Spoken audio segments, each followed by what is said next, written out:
Bonjour à tous et bienvenue sur Rare à l'écoute, la chaîne de podcast dédiée aux maladies rares. Aujourd'hui, nous explorons une nouvelle maladie rare, l'amyotrophie spinale infantile, ou SMA infantile. Et pour en parler, nous avons le plaisir d'accueillir le docteur Claude Cancès. Docteur Cancès, bonjour. Bonjour.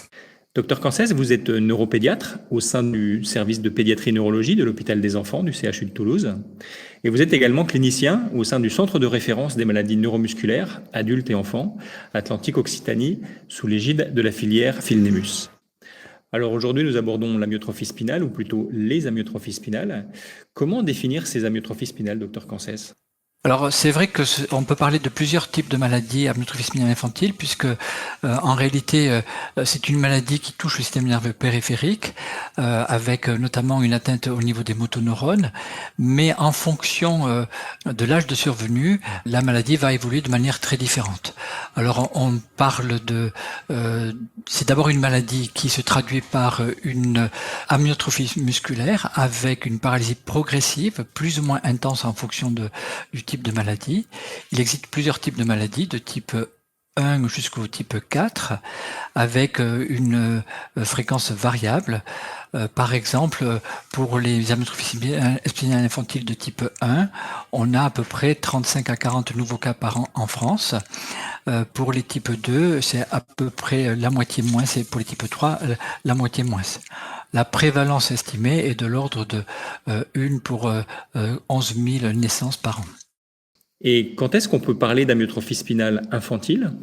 Alors on parle d'amyotrophie spinale infantile devant des symptômes qui vont faire évoquer une atteinte musculaire ou une atteinte neurologique d'origine périphérique. Ces atteintes sont en fait de présentation assez variable en fonction du type.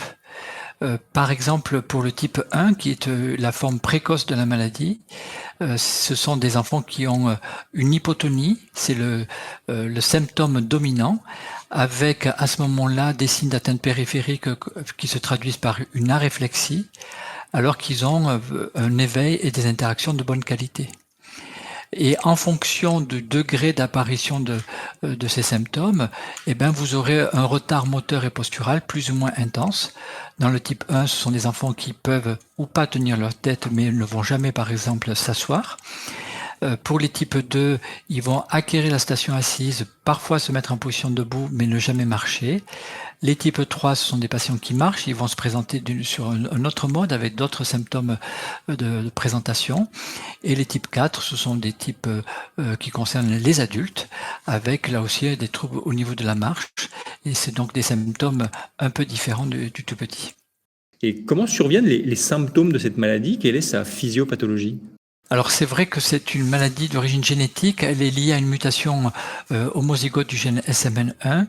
Ce gène produit une protéine qui s'appelle la protéine SMN ou Survival Motoneurone, qui a un rôle complexe, mais qui globalement peut intervenir dans le maintien de la vie cellulaire, donc dans l'apoptose cellulaire. Cette protéine fait partie d'un grand complexe. Elle intervient dans de nombreux organes. C'est donc pas une protéine uniquement ciblée au niveau des motoneurones. Mais par contre, elle a un rôle fondamental au niveau des motoneurones, notamment pour le maintien du fonctionnement des motoneurones, avec un rôle très prégnant probablement au cours du dernier trimestre de la grossesse et semble-t-il très important au cours des 3 premiers mois de vie. Sans protéine SMN, on assiste à une dégénérescence progressive des motoneurones plus ou moins rapide qui fait que les symptômes vont apparaître plus ou moins vite et donc donner les caractéristiques cliniques que j'ai définies. C'est vraiment une maladie avec un continuum clinique et un continuum génétique. Alors il y a une particularité dans cette maladie qui est la présence d'une protéine SMN produite par un deuxième gène qui s'appelle le gène SMN2 qui se différencie uniquement par un nucléotide par rapport au gène SMN1. C'est une sorte de roue de secours du gène SMN1 qu'a imaginé, j'imagine, la nature, on va dire ça comme ça. Et ce gène SMN2 va produire une protéine SMN pleine longueur, mais de manière très faible, à peu près 10% de ce que produit le gène SMN1. Et de ce fait, plus vous avez de copies SMN2, plus votre organisme est en capacité de produire une protéine SMN, ce que ne fait pas le gène SMN1 qui est muté, ou délété plus exactement. Et à ce moment-là, moins la maladie est sévère. En réalité, ce continuum clinique est inversement proportionnel au nombre de copies du gène SMN2. Plus vous avez de copies SMN2, moins la maladie est sévère. Alors pour un clinicien, un pédiatre, Dr Cancès, quels sont les principaux symptômes évocateurs de la myotrophie spinale infantile? Alors pour les types 1, le symptôme dominant est l'hypotonie. Cette hypotonie s'accompagne d'un retard postural et moteur important, par exemple une absence de tune-tête ou une absence de station assise, et une aréflexie, ce qui traduit l'atteinte neurologique périphérique. Ça contraste avec des enfants, des nouveau-nés ou des nourrissons qui ont un éveil et des interactions de très bonne qualité. Pour les types 2, ce sont des patients, je l'ai dit tout à l'heure, qui peuvent tenir leur tête, acquièrent la station assise avec ou pas un retard. C'est donc souvent sous le mode d'un retard postural et moteur que l'on peut rentrer dans cette maladie, ne serait-ce que sur l'item de station assise. Et le fait de retrouver chez eux une hypotonie moindre, surtout axiale, ce qui se traduit par exemple par une kyphose dorso-lombaire, associée à une aréflexie, va faire assez facilement évoquer ce diagnostic. Pour les types 1 et les types 2, ils ont souvent d'autres symptômes qui sont évocateurs de signes de dénervation, c'est-à-dire par exemple des fasciculations au niveau des doigts, dans à peu près un tiers des cas, des fasciculations linguales, c'est la langue qui fibrille littéralement, chez un grand nombre des patients, notamment de type 1.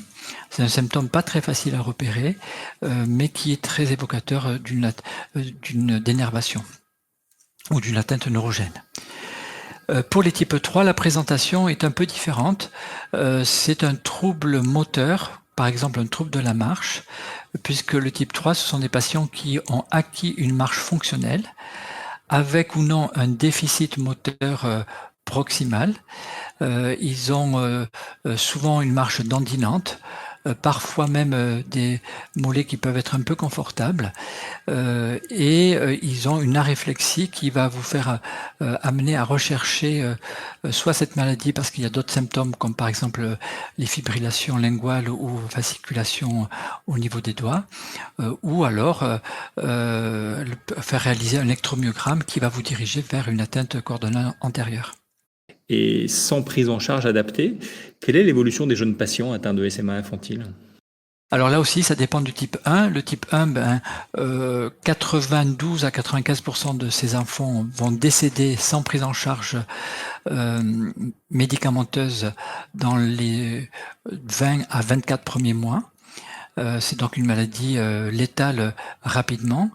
Les types 2 vont évoluer vers une aggravation fonctionnelle mais également respiratoire et souvent nutritionnelle, s'ils ne sont pas pris en charge également, que ce soit sur le plan médicamenteux ou sur le plan pluridisciplinaire.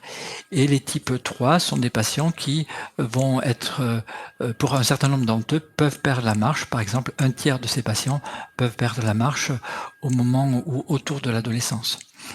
La prise en charge de ces patients, c'est une prise en charge qui est avant tout une prise en charge pluridisciplinaire où on s'occupe de l'ensemble des aspects de la maladie avec le patient et ses aidants, que ce soit sur le plan fonctionnel, respiratoire, nutritionnel, orthopédique, en situation d'urgence ou sur le plan éducatif et scolaire. Et il y a des traitements maintenant depuis 5 ans qui permettent d'améliorer et la qualité de vie et la survie de ces patients, quel que soit le type. Alors pour conclure notre entretien, Dr Cancès, que faire en cas de signe évocateur? À qui adresser ces jeunes patients? Alors c'est vrai qu'il y a, on est passé d'un stade où il y avait finalement pas ou peu d'urgence à faire un diagnostic d'amyotrophie spinale infantile en dehors du conseil génétique familial, a une urgence au diagnostic, notamment pour les tout petits, les types 1, ceux qui ont une maladie qui va se révéler dans les premiers mois de vie.